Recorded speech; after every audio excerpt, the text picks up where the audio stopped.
If I do not fix this, I will be single the rest of my life. And why, when a man gets close, do I want to run? Like, I know in my head all the stuff I've been through. Why do I still want to run?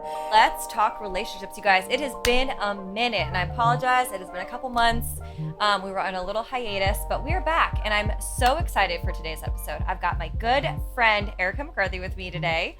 We've been friends for, I think we're over like a decade now, which is crazy to think. I think as you get older in your 30s, you're like, wait, I have friends that I've had for a decade already, you know? So, Erica, thank you so much for coming on, and I'm so excited to have you here, and we get to chat about, I laugh because I think we're in such a similar phase in our life right now, and so we share a lot of similarities, and just kind of where our lives are going. It's comforting to know that, like, we have each other in our corner. So thanks for coming on. Yes, I'm so excited. So Erica just launched her financial Instagram, or personal finance Instagram. It's also a little bit of a wellness Instagram. She's kind of adding some interesting things in them, which I love. And I'm so proud of you. It's called Baddie with a Budget, and we're going to get into that later in this episode.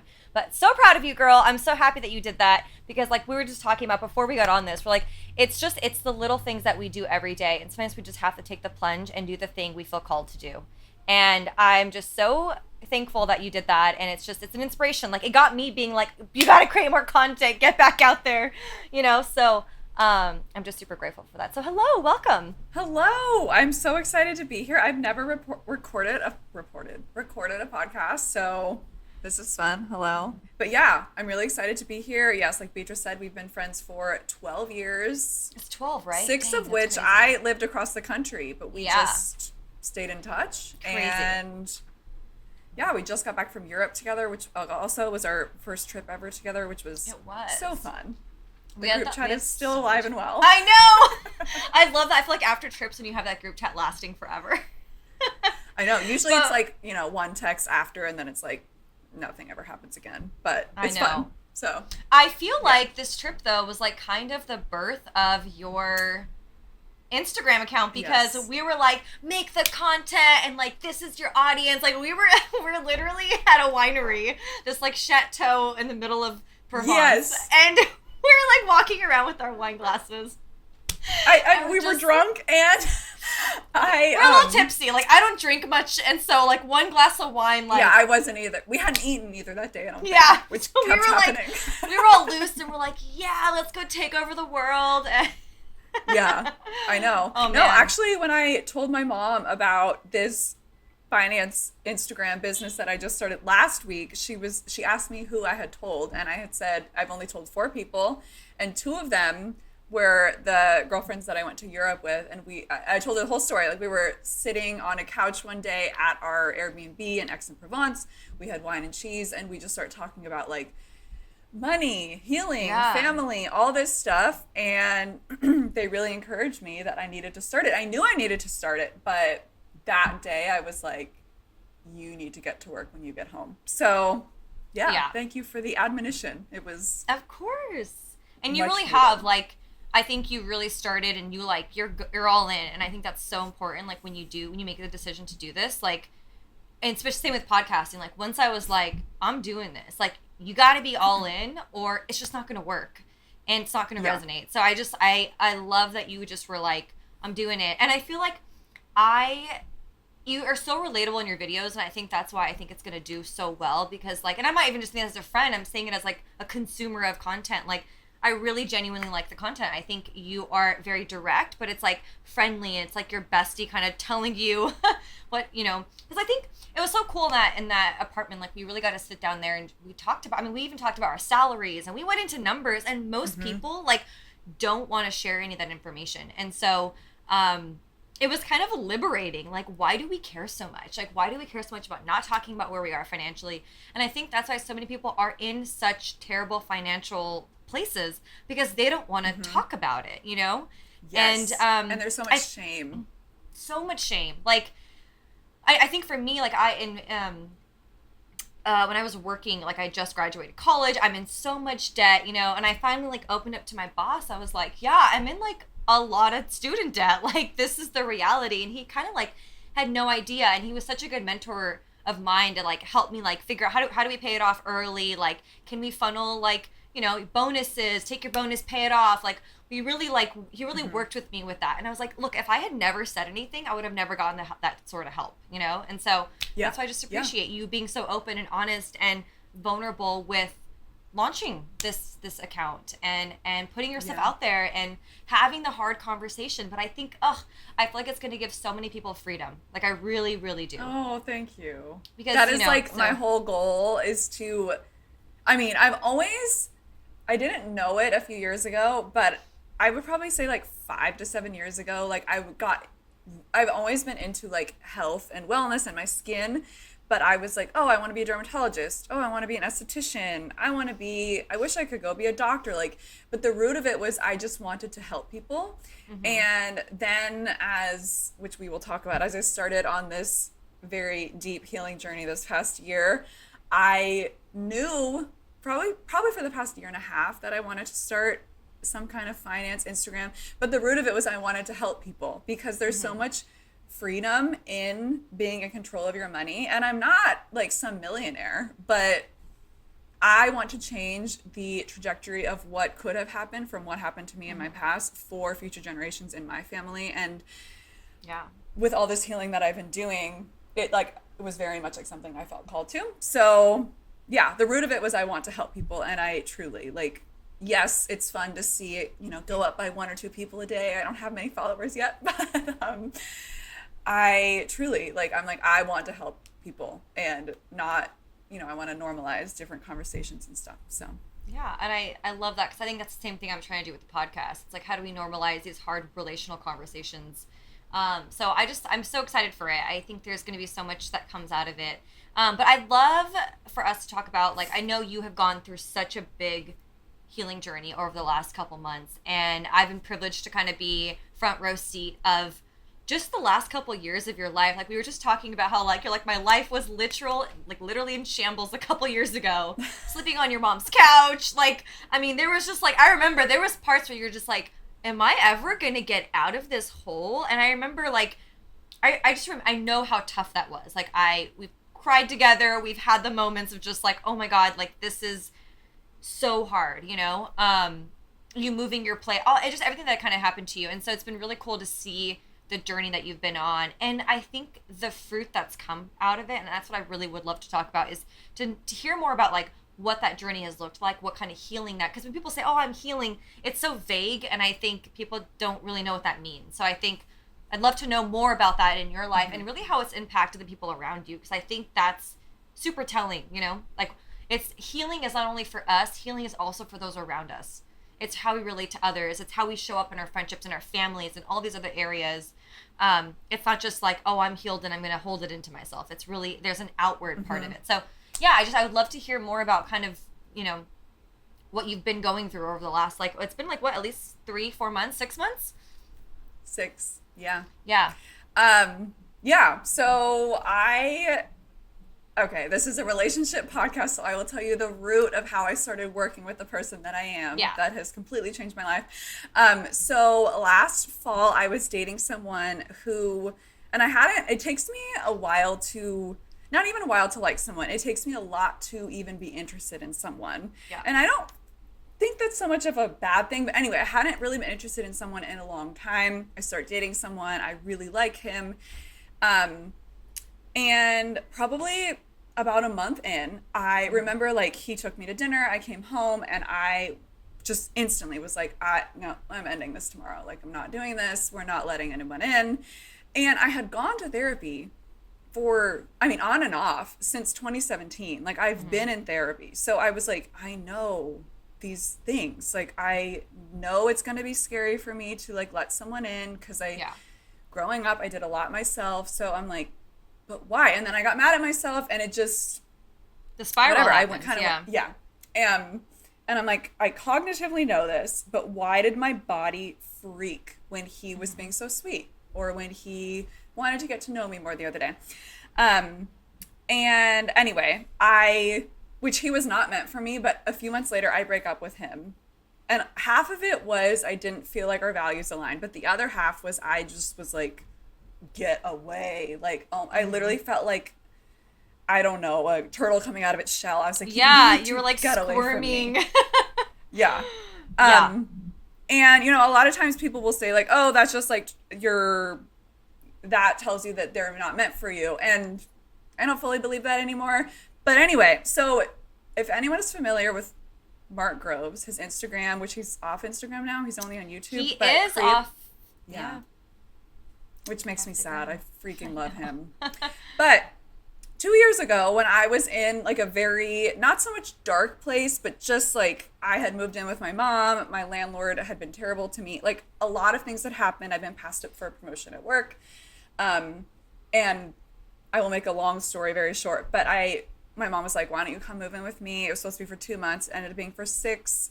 And just, it kind of like, I felt like I kind of kept being like knocked down on my knees. I would like make one stride and then I'd be like, seriously. Okay. Yeah. So 2 years ago, I was listening to a Mark Groves podcast and I heard him interview this woman named Sarah Baldwin.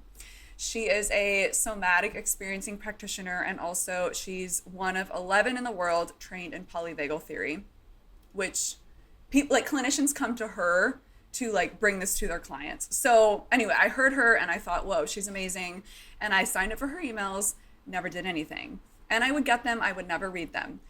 Flash forward 2 years, I break up with this guy and I go on a walk. And for some reason that night, I just click on, she had just done another podcast with Mark Groves.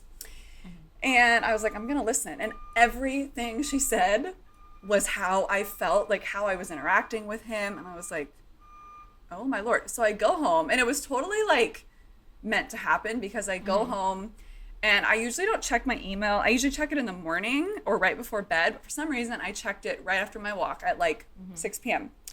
And it said 45 minutes remain to sign up for, she has 3 courses she offers. And this was her introductory course. And it was like 45 minutes remain. It starts on Monday. This was a Thursday. And I was like, do I do it? I don't know. And I just was like, whatever. I'm sending the money. It wasn't that much money. And I just hit submit. And then that Monday I started working with her. And so, yeah, that was my first. That was in January, and I did a 6-week workshop with her. And in that workshop, so she, like I said, is a somatic experiencing practitioner, and the nervous system is like very buzzy right now. It's like, does he calm your nervous system? And people are saying it kind of like how they talk about manifestation, like they're just saying it to like, yeah, kind of, and not even actually knowing what it means. And I am not an expert like Sarah, but I've learned a lot from her. I filled up an entire journal during all my classes with her. But so the way she explains it and what was so helpful for me was your autonomic nervous system lives in your brainstem, which is below your thinking brain. So it's subcortical, meaning it lives in your body. So that is why, like, if you were to get a text right now from a friend or your boss, anyone, and they said, can you talk in 20 minutes? You instantly in your body would get anxious. You're not like you told yourself to get anxious, you just would. And so she says, like, that's a very just simple example of your autonomic nervous system. There's 3 states of it. And its whole job is to keep you safe. And if it has to choose between your safety and your desires, it will always choose your safety. And so each week that I would work with her, I was like, oh my Lord. And I just started noticing like, oh, I'm actually really activated right now. Where am I at in my nervous system? And started understanding that being anxious is actually being in your sympathetic nervous system, being in depression or in a fog, malaise, kind of like, whatever is dorsal. Dorsal is a 500 million year old system. So it is like older than any of our ancestors. It's crazy. And so a lot of this, I mean, I had never heard of it. And I was like, as I just kept working with her, I was like, oh my goodness, this is, I mean, it was like starting to slowly change my life. And I'm trying to think of where to go with this, but yeah, I mean, it helped inform me of like why I was acting the way that I was in this relationship. And then after that, I did a 6-week course with her. And then I did another one, which was like a deeper dive into attachment, boundaries, like how you relate to people in relationships. And I wouldn't say one was better than the other. That one's a little bit deeper. You go into a lot of you like build on stuff. Each of the classes. Yeah. But that one was where I started to really notice, like, oh, I am, like, I've heard of attachment theory. I knew avoidant, anxious, disorganized. I knew all of that, but I didn't know, like, I knew it. But my Yeah. body was like, why do I still want to run? Like, I don't like that I know this, but if I know it and Mm-hmm. I can't actually change how my body is reacting, then I'm just going to keep repeating the same things. Um, and so yeah, Yeah. there's like so much that I'm thinking of and Well, what trying to did see you what feel to say, like, but after that first course you did? I guess what hmm were the first realizations that you had in terms of this relationship, and maybe even past relationships? Like, what kind of yeah. came up for you? Like, were you like, why was I avoiding, or why did I want to run, or like, what was happening for you? I guess when you kind of started to discover and put the pieces together of how you were showing up. I started I started to notice, which I, again, like I said a few minutes ago, like I didn't know that this system existed. Mm-hmm. I'd heard of your central nervous system. I'd even probably maybe heard of of your autonomic nervous system. Your central is what controls, like, my hands moving. I'm not telling them to do Yeah. that. But autonomic is all felt sense. And the language of the nervous system is show, not tell. So you Mm-hmm. can tell it, like, you're safe, he's nice. But if your body doesn't have enough data to Mm-hmm. know that, like, I can move towards this person, then it's going to be like, girl, we have a whole life behind us that we have, like, receipts of everything, Yeah. and we know what can happen. So It's we're like going to stay over Exhibit here. 78, Exhibit Yes. 197. Correct. Yeah. And she always says that your nervous system needs three things to feel safe: choice, connection, and context. And that's why I like Ooh. that example of the text. Like, you get a text from someone and you're like, so you have no context. You're like, Mm-hmm. I feel like I'm put against a wall. Like, I don't know what you want to talk about. You don't really feel like you have a choice because you're like, I don't know what we're going to talk about, so I don't know how to prepare. And there's no really connection around it until you start talking to them. So Mm-hmm. anyway, it needs those things to feel safe, but it predominantly needs trust. And if it doesn't have enough data to trust something, then it's, like I said, it's, if it has to choose between your desires and your safety, its whole job is to keep you safe. So yeah, as I started to work with her, at the beginning, I was starting to realize how I was showing up at work, how I was showing up in my relationships, and even like a family setting. Like, I could be with one of my family members and they could say something and instantly I would feel, I used to just say, like, oh, I was activated. But now I can say, oh, I went to dorsal 2, which is like getting a little bit more into the weeds, but like there's different levels of your autonomic nervous system. And that was very helpful because I'd be like, oh, I just dipped down into dorsal. That's why I feel so depressed right now. It's not just, oh, I'm in a funk and I don't have anything to Mm-hmm. do with it. And she would give us, and I still do them to this day, resources to help me get out of them. Even this morning, I worked out, I felt kind of weird, and I could tell why I was feeling weird because this finance Instagram is it's healing a lot of stuff that I went through as a kid. Mm-hmm. But I was working out and I was like, okay, what is this feeling? And then I did this resource that she has taught me to do. I start crying and I figure out what it is. And then I was happy, I was singing, I was dancing around the house. And so she helped me to really kind of get in touch with everything that I was feeling. Like, oh, at work, that person looked at you weird on that call. And instantly I would be like, well, what if they're going to fire me, and da da da. And I'd be like, okay, you're in sympathetic. Okay, what can we Mm-hmm. do to help your body not feel like it's in danger?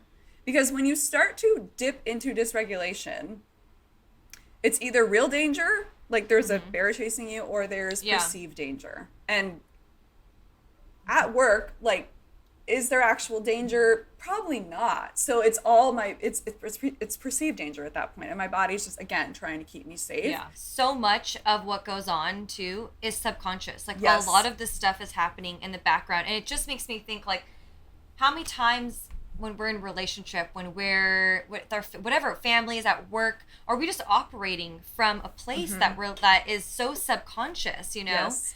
And I don't know, I find that so fascinating. I think about that a lot, and like how I show up in a relationship, or like how someone makes me feel. Sometimes I'm like, oh, like I want to run, or I'm like, this is too much, or I get these instant feelings and I'm like, wait. And I think that's so cool about it is like, I think when you kind of can, sit with them a little bit and get curious about like what is happening and why am I feeling this way, it's like so much can come out of it. For those of us that maybe don't know, the depth of the nervous system, I think just even getting curious, Yes. period. Why am I feeling this way? That- What is potentially triggering it? Something that she taught me, and I'm still learning because I spent literally 30 something years doing it a certain way, and it's only been 6 months Yeah. that I'm like really showing myself, not retraining, like re-showing myself that this is the way that like I can live a life full of purpose and ease and flowing down the river of life, is that my body knows the answers. And I think part of it also, like growing up in a church, we are told like kind of not to trust ourselves, even if we kind of know something's not right, or we're like, I don't really, and we're just, which I'm not knocking it, but it's like, okay, we'll pray about it. But usually unless you feel very confused about it, usually you know in your body. But I always had a hard time trusting myself. And I still sometimes do. I'm like, well, what is my truth? What do I don't know. And that's we've talked a lot about that. I feel very similar in many ways too, of just feeling like I can't, like I feel like I know, and then I'm like, I'm second guessing myself. You know? Yeah.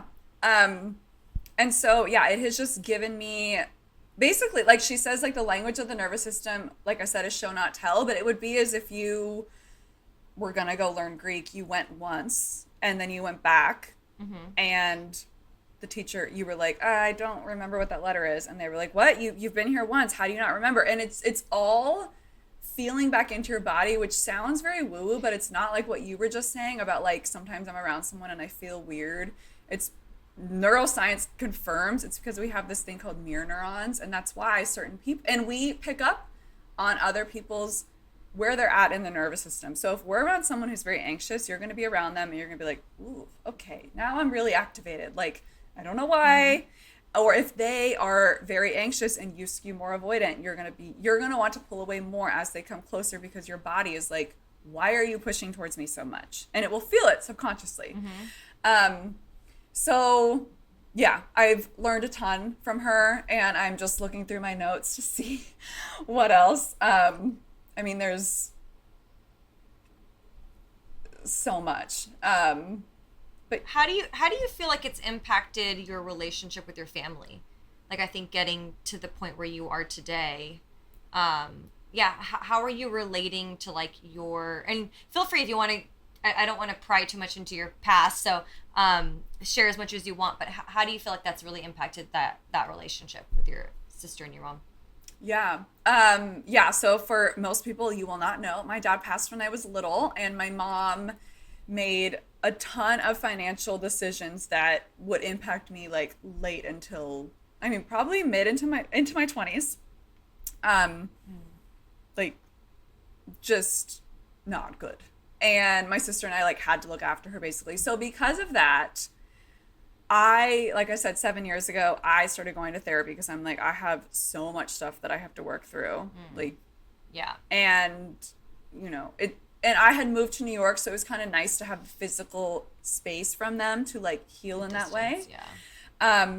But yes, so since I've been working with Sarah, it has been very beautiful because my family has become very open to, like, the second week of working with Sarah. Her name's Sarah Baldwin, I think I said that. But the second week of working with her, I was telling my mom about it. And then my sister came up one day to visit, and I was like, oh my gosh, okay, so like, did you know this? And like, it's subcortical, and I'm just going on, and I'm so excited. And so they were hearing me talk about it.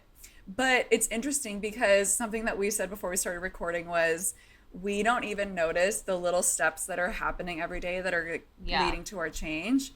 And something I do want to say that Sarah, it's one of the big reasons that I started working with her, was she says that so many people say, oh, you're what's meant for you will happen, your timing's right, whatever. And she said, and that is true, but there's a little bit more to it. And so she was like, if you were to have the business that you want or the relationship that you want, and it like you were to get the book deal to your email tomorrow, or the man or the woman comes to your door tonight, and your nervous system is not ready for that level of capacity and opening, it would literally stop it in its tracks and you would go the other way. And so absolutely, she said, this was what she said on the podcast that I was like signing up. She said that what you want to do is make one tolerable step every day towards the life that you want. And a way that you can know that it's a tolerable step is two things. It doesn't feel good, but you can complete it. Mm-hmm. And that's like how I feel with this finance Instagram, which I'll get into, but one little step every day. And so back to my family, like felt like I was making all these changes, but I was like, are people noticing? Like, because again, I'm in myself, and I wasn't really thinking I was more like, oh, I'm going to look so different and my life will look like this. And forgetting like one small step at a time. And that is how your nervous system starts to trust you. Because if I were to just get a book deal tomorrow for this Instagram, my body would be like, who do you think you are? Like, you're new at this. Like, it would tell me all the reasons why I wasn't qualified. Same with a relationship. It would be like, no, like we don't have enough data on that, so we're not going to do that. So my family absolutely has been, I will say they haven't really done any healing of, my mom has a little bit more than my sister. But they're both very interested in working with her. My sister went through something not super traumatic, but back in May, like she basically was having a panic attack because she had a conversation with her husband about something for their kids, which when she told me, I was like, oh, like it was really cool because I was like, oh, I know exactly what happened. Like she talked about this. Her nervous system was like, we don't talk about that because that is not safe based on her childhood. And she immediately, like she was having like heart palpitations, had to go to the ER, all this stuff. And I was able to share with her, I'm like, you went into your sympathetic, and she's like, would it last this long? And I just was able to share with her exactly what was happening in her body, different things that she could do to maybe help, and also give language to why it was so activating, because I think that a lot of times we just, we're like in the present day, but we don't realize that so much of these wounded parts that are in our bodies are running the show, and we just ignore them and ignore them. And so they've both been open. My mom a little bit more than my sister, but my sister, they've both been open to it, but they both have said on their own accord without me even asking anything, which is just so, I mean, as you know, this woman, like, yeah, I will get emotional if I talk about her too long, but they both have said on their own accord that they can see such a change in me, and that is so inspiring, because I do feel like in a way I've kind of had to like trailblaze the healing in my family, like I'm the one, which is exhausting, but it is, but that's often the case. I feel like there's always that one person that's like, it stops with me, like I'm not gonna let this carry on, because a lot of it's generational. And I don't think we recognize that. Like your mom's decisions were probably from a place of her parents, like what they kind of taught her or didn't teach her, and it just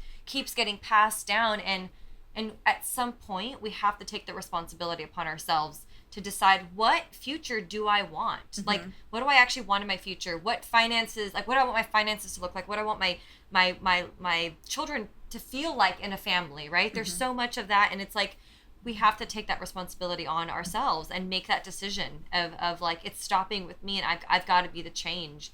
And it's crazy to see how much it can impact your relationship with those around you who maybe have not done the work, right? It still can impact a lot of people around you. I think that's why it's so important.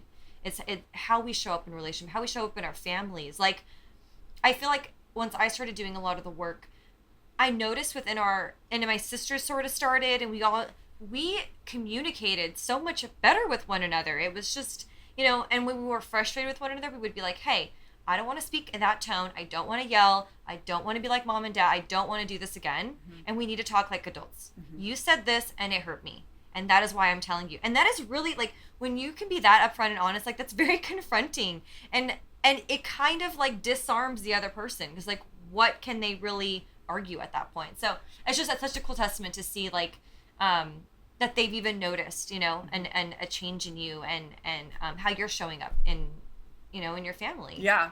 Yeah. It's yeah, like I said, like they haven't done really much healing, but I mean, if I can be, not that I have to lead it, but like if I can be someone that they're like, Mm-hmm. oh, whoa. Because something like the reason I started working with her was because Sarah was because I was like, if I do not fix this, I will be single the rest of my life.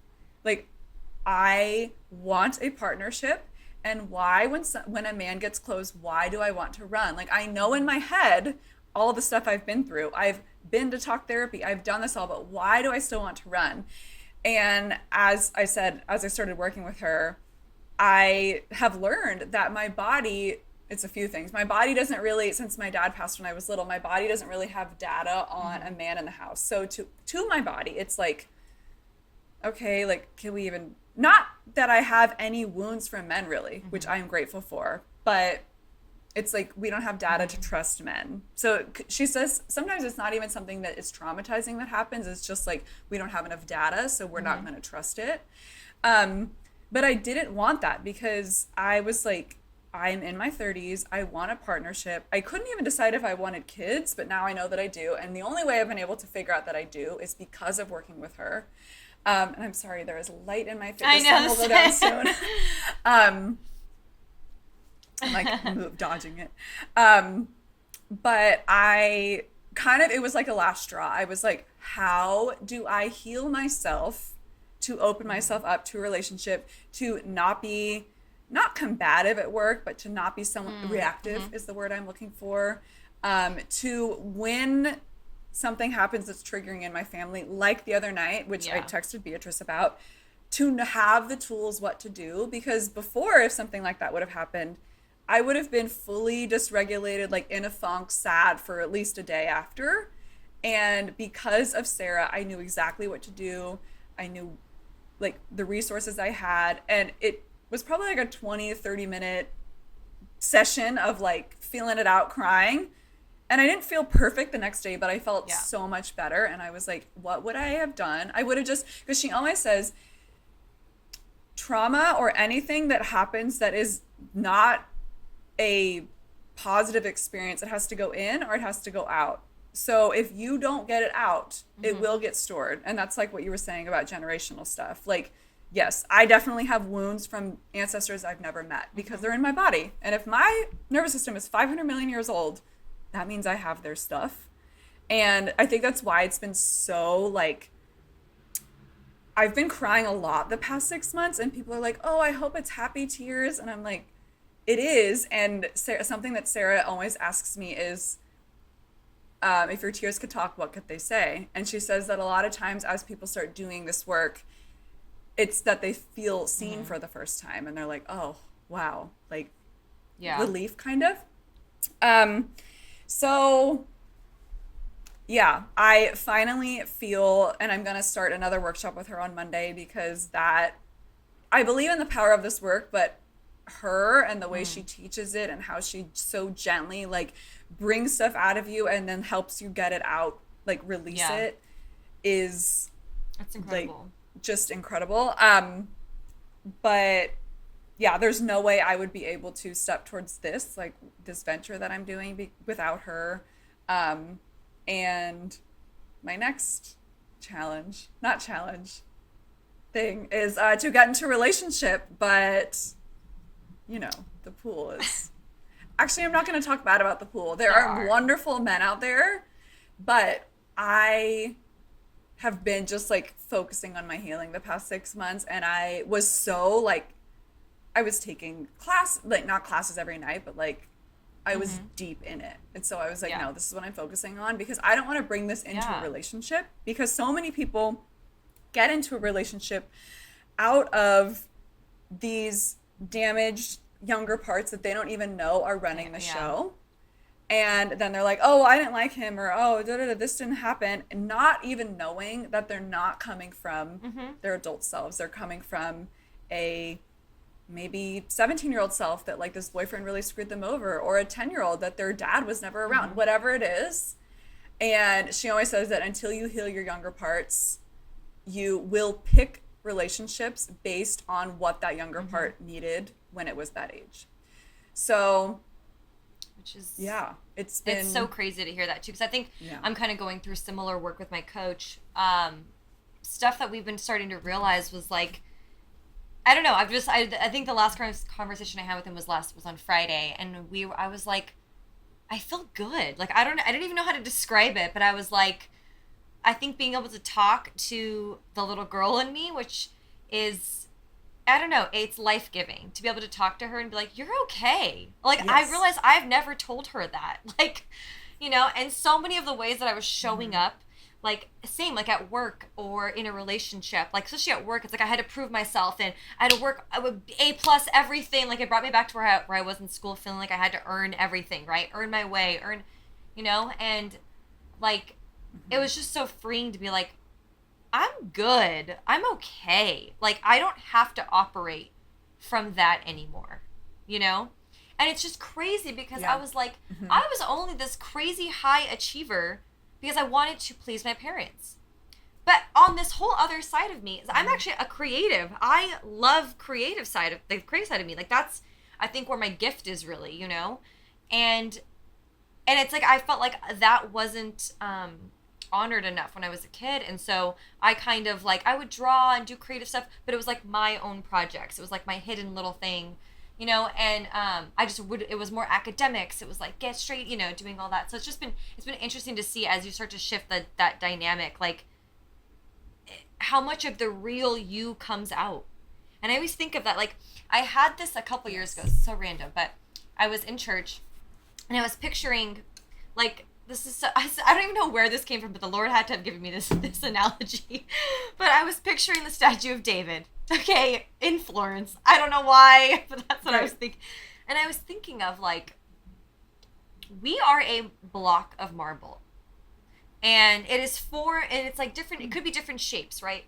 And I feel like the more we get to know ourselves, the more it's like God's chipping away and creating what was always in there. Like David was always in that big block of marble. He was always in there, but it took the right person to chip away to make it what it was. And so I don't know why that vision came to me a couple years ago, but I've always think about that. I always think about, Lord, like take the things from me that were never of me. These were not characteristics that God was like, I've given you these. These were characteristics that I picked up as a kid. I picked up from trauma. I picked up from all these other parts of my life. And I'm like, those were never intended to be me. Yep. That was never my identity, And so I'm reading this book now too. It's two books actually. It's interesting, but one's talking about knowing yourself more means you know God more, and knowing God more means you know yourself more. And it's like, it's just crazy to think how much we operate out of a place that was actually from a version of ourselves that was actually never intended to be us. God wasn't like, this is who you are. Yeah. And I feel like it's so awesome when we go through this work, because what people don't connect as Christians is like, you're becoming more of who God created you to be by being like, I am not accepting these versions of me because I'm not operating out of the place where I'm whole and healed. I'm operating from all the trauma, from all the baggage that was put on me as a child or even older in adolescence, And so it's just so much, there's so much beauty and freedom in it. Doesn't it also feel like you're like a baby deer and you're just trying to figure out how to walk? Like that's sometimes how I feel.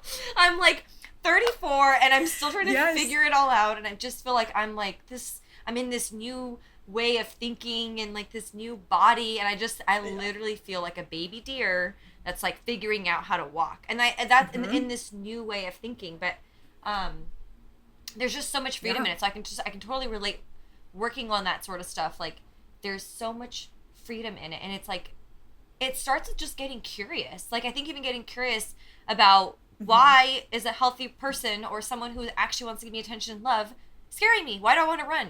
And it's the same thing. It's like we know attachment theory, we know it. Like I've read about it, I know it, but I'm like knowing it and it actually affecting how I show up are two different things.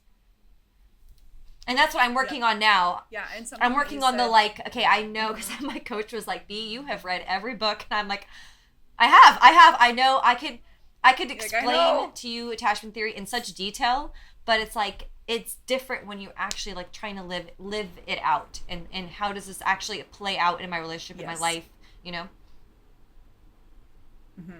And that's what I feel has been so game changing with her is like what you just said. I knew it all cognitively, but I'm like, why in a relationship does my body No, you literally physically be like, yeah. I want to It's like run. physical. Like I've had Yeah. Or I come here. Yeah.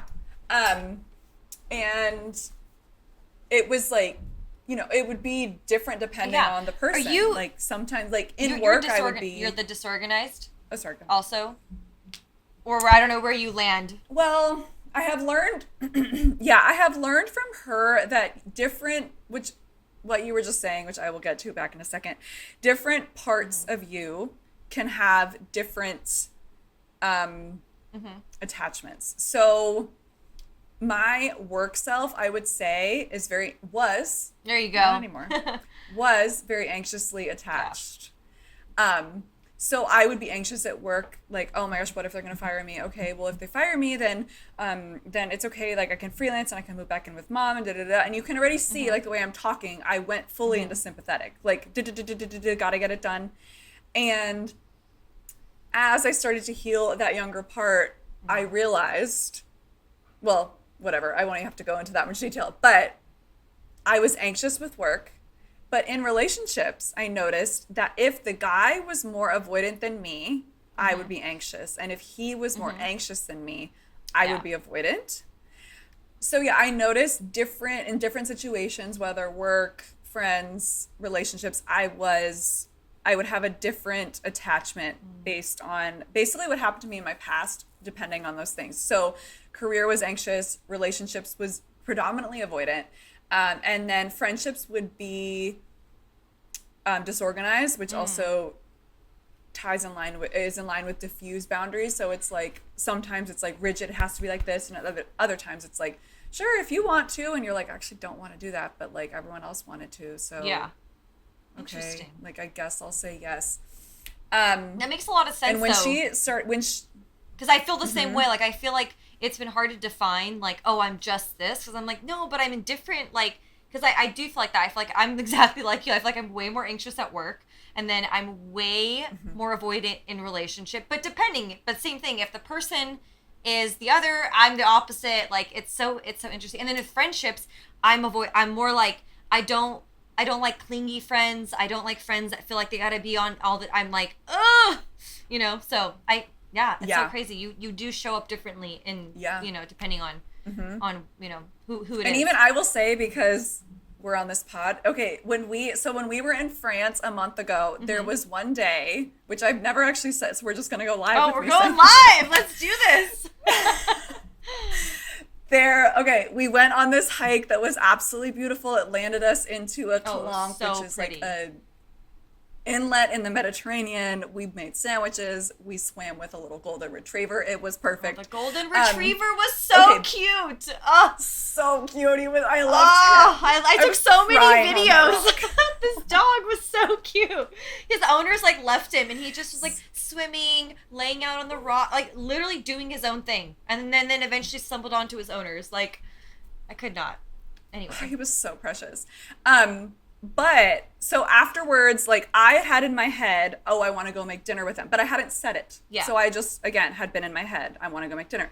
Then afterwards, Beatrice and our other friend Melissa wanted to go watch, I forget what game. I'm not into sports. okay. It was sorry. like the Euro, Soccer? and it was like France in France. Okay, France playing in France. It's like, yeah, it's a fun deal. And I was in my head, again, I hadn't said a word, but I will get to the how Sarah helped me in this moment, or the work she's given me. So we are like walking around, we go sit down, and they start ordering food. And I was like, okay, like, I thought we were going to make dinner, and then I don't say anything.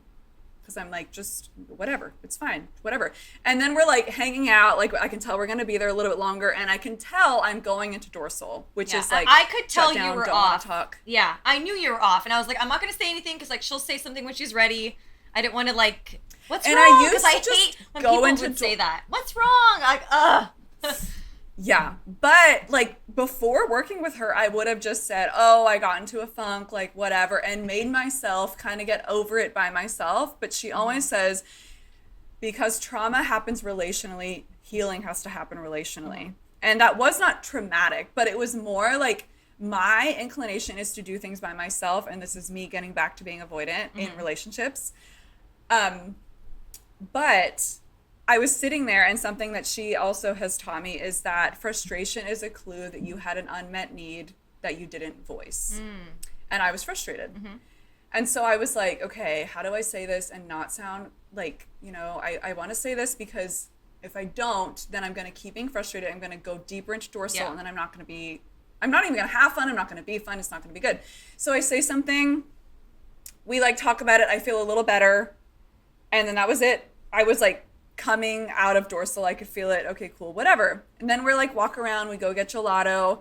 I also really wanted a shower because the next day we were going to the lavender fields. I just wanted to get home, but I hadn't said it. So then we're walking, whatever. The girls are like, oh, do you want to go to one more place? And I was like, no, I don't. And I just remember in that moment, I was like, okay, I was like, no, I don't. And I could feel like a younger part like came online in that moment. I was like, no, like why are we like, in my head, I was like, I've wanted to go home for a while, but I was like, Erica, you only said it like an hour ago to them. And you and I was like, I want to go. And you're like, we can go. And I was like, no, we don't need to go. And then after that, a few minutes later, I was like, I do just want to say, I had this thing I wanted to do, and now we're not doing it, and I'm just voicing it. I'm fine, but I just had to voice it. And that is something, that was probably like the first time that I have exercised being frustrated and not either completely shutting down and making myself come back out of it alone. Yeah. Or voicing it and not it becoming this huge thing where everyone gets mad at each other. It was just like, I was like, Erica, you have to voice what you want, even if it doesn't change the outcome, because you will continue to be frustrated. And if you continue to be frustrated, like, again, I just said, if it doesn't go out, it's going in. So it's going to stay in. And that was like kind of just like stretching myself in letting people into how I was feeling, because my whole life, it was like I did everything myself. And in that moment, my inclination was to just self-soothe. And something that Sarah says that I remember all the time is an avoidance challenge or goal is to learn how to an avoidance goal is to learn how to co-regulate with other people. Yes. So their goal, their normal want is like, I'm going to do this myself. And so that was me kind of like, I'm not telling you need to do it with me, but I'm letting you in, because this is like me stretching myself to learn how to co-regulate. And then she says that an anxious person's goal is to learn how to self-regulate, because they always want to grab and like, well, I need you. Like, I need you to make sure that this is okay. Yeah.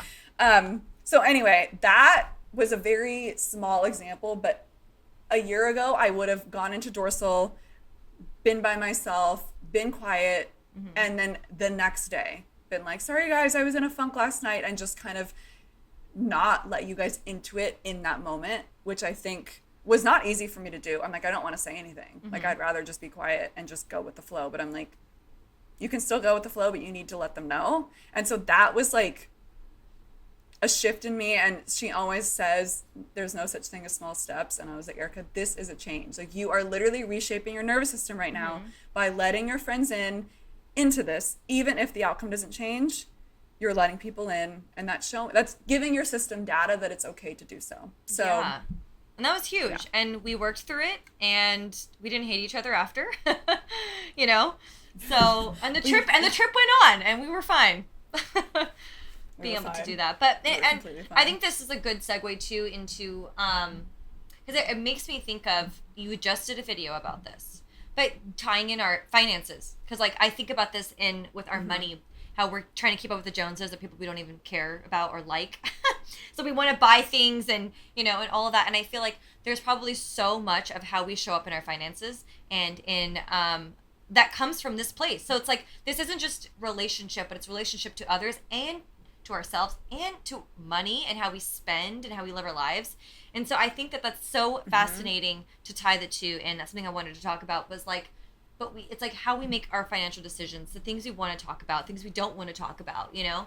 I think hold us back from having the life that we desire, you know? And so I don't know if you want to chime in on that, but I think like it just so much of how we show up again comes subconsciously, and it also comes out in how we spend our money, you know? And that's why I'm so excited for what you're doing with Batty with the budget, because I think back to my 20s. That was I didn't know anything about finance in my 20s. Nobody told me. I literally was like credit card. Like I was dumb. I didn't know. I didn't know better. Like I wish I had someone my age now, 34, telling my 21-year-old like, Beatrice, these are things that you have to do. And I would have listened. Like if someone was like, okay, if it was like the cool girl at 34 who like was traveling and had her life together and had the cute outfits that I love was telling me, okay, that you can have this, but you have to sacrifice. You have to do this. Like, I would be like, I'm in. Like, what do I need to do? You know? So, I think back to like so many of those decisions was coming out of like, I felt like I finally had freedom. And so I was like, I'm just going to do what I want with my money with no forethought as to like how that would impact my future and anything like that. So how do you feel like all of this ties into how we relate to money? Do you mind if I turn a light on? Yeah, go for it.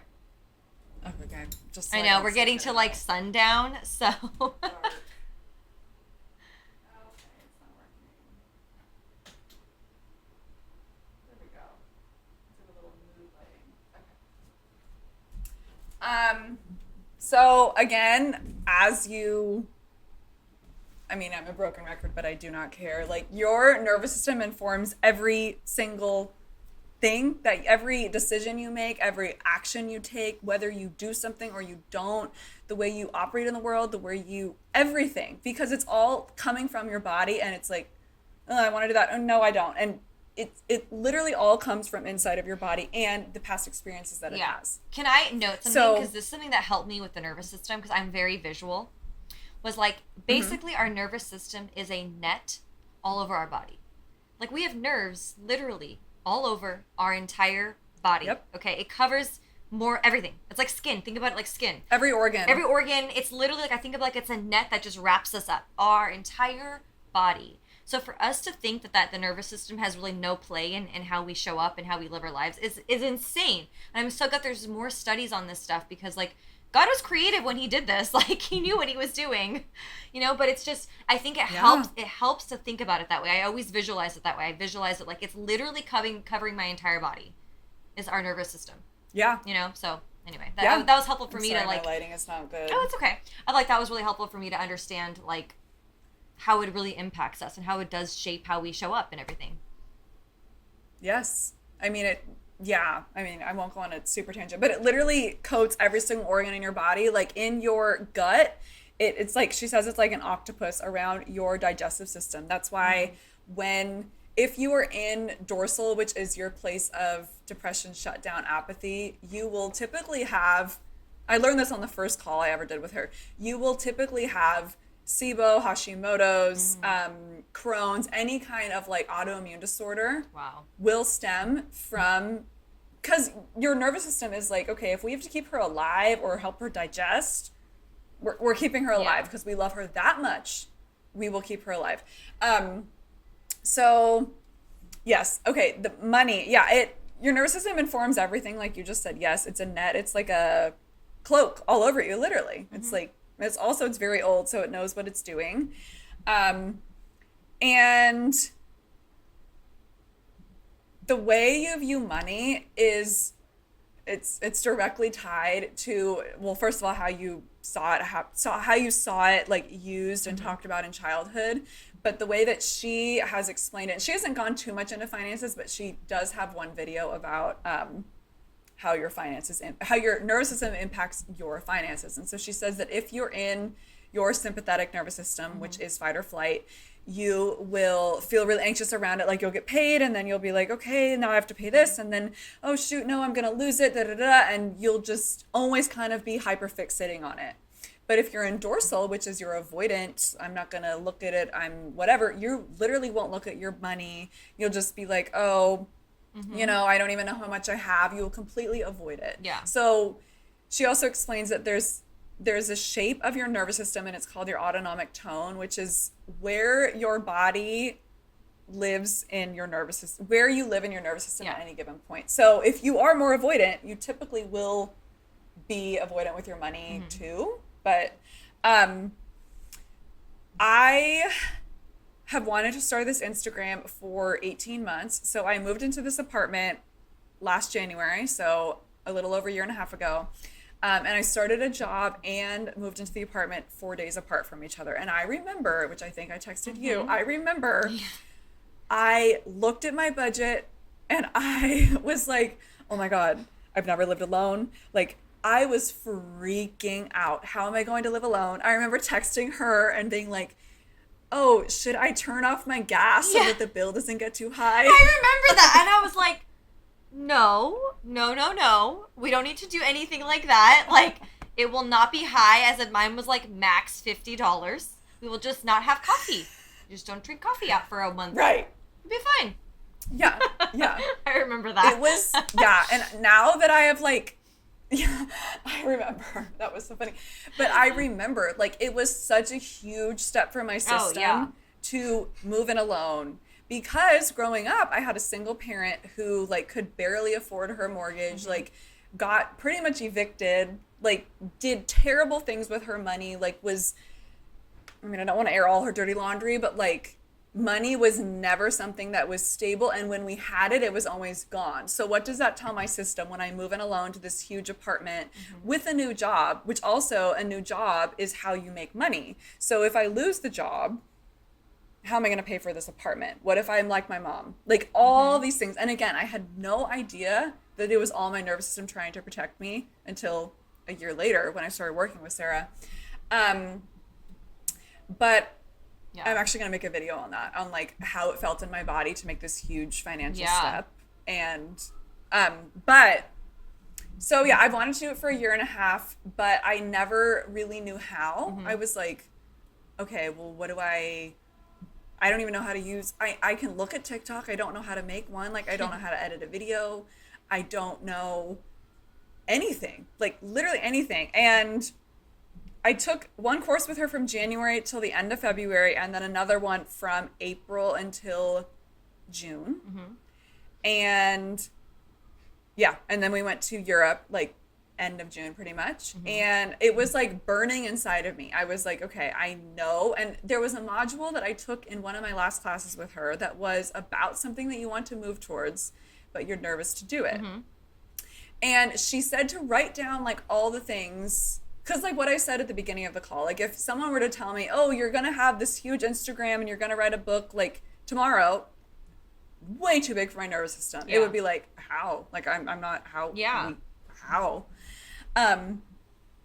And so she said, like, write down the little steps that you would do in order to, whether it's a move, apply for a new job. Like, it's not just the one thing. There's little things adding up to you even starting this thing, but whatever it is. And so I remember writing them all down. This was probably May. And I knew I wanted to do it. And I'm like, oof, okay. I wrote it all down and then I left it. Then we go to Europe. We talk about it. And it's, again, like, I talked about it probably 3 or 4 times on that trip. I was like, I have to do this. I don't know how. Like, I really feel like I'm supposed to do this.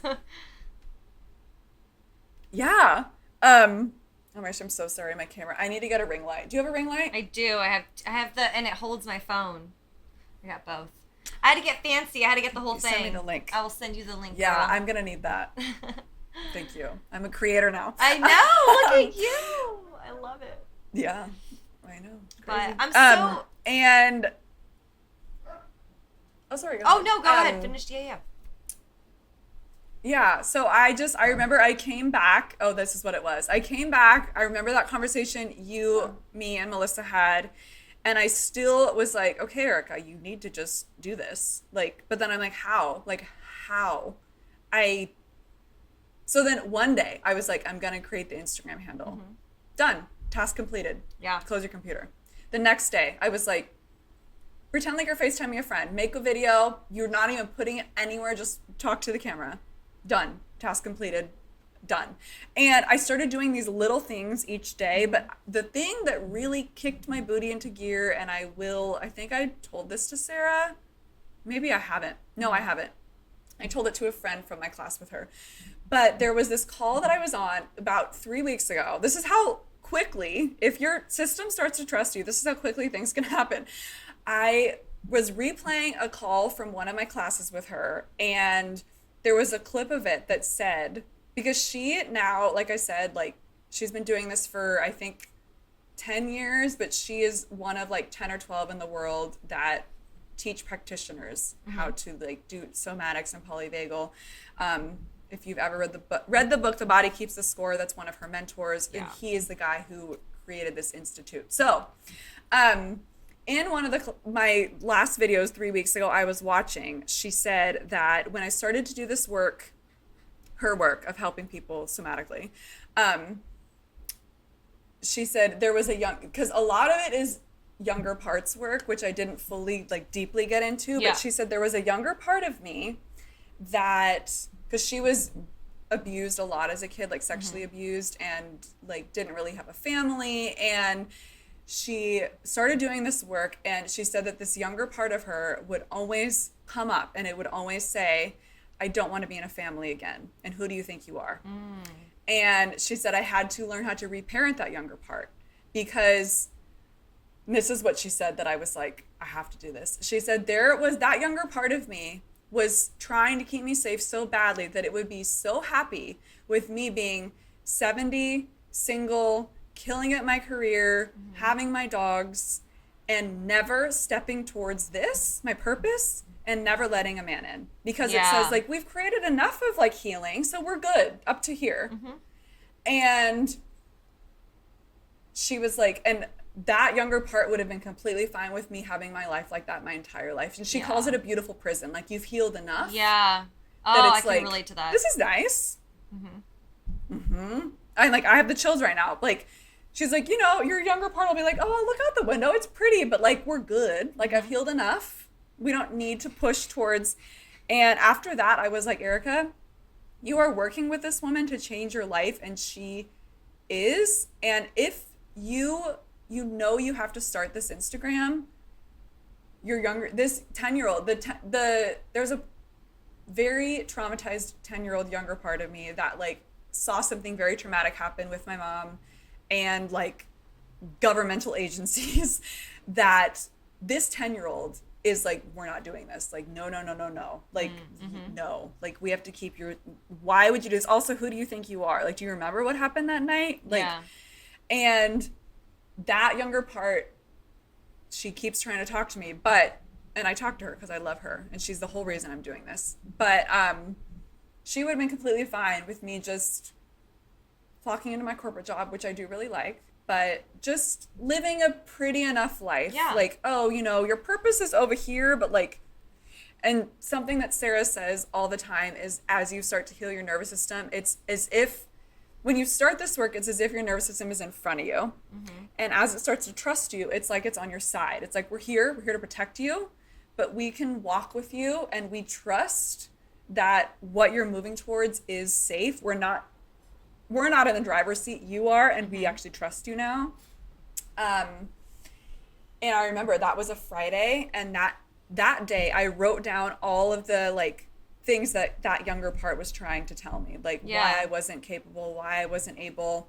And the next day I started making Instagram videos. That's crazy. And that was only 3 weeks ago. So. Yeah, which is, it's wild. It's wild once you do that. And I love how you also said it's the small steps, because I was similar with with Let's Talk Relationships.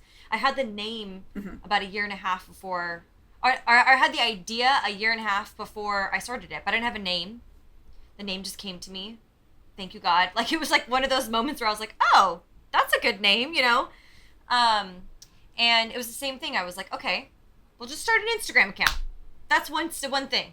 And then it was like, okay, do a couple, like, quote posts. Great. Like, it was very, like, little, and then reshare stuff. And it was just, like, these little baby steps. And that's what we were talking about before we got on here tonight. It was like, I think we underestimate how much we can accomplish in a year.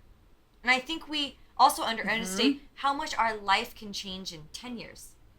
But it takes is that little change, that little step every day, right?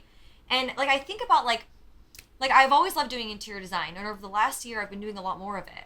And just by doing a little bit more every day, working on different projects, like I'm getting so much better at it, and I'm getting, I'm really formulating this passion. I'm getting so much better at it. It's like we just have to start somewhere, and this is for wherever you are, for whatever it is that you're doing. It's not, you don't have to start a podcast or an Instagram account.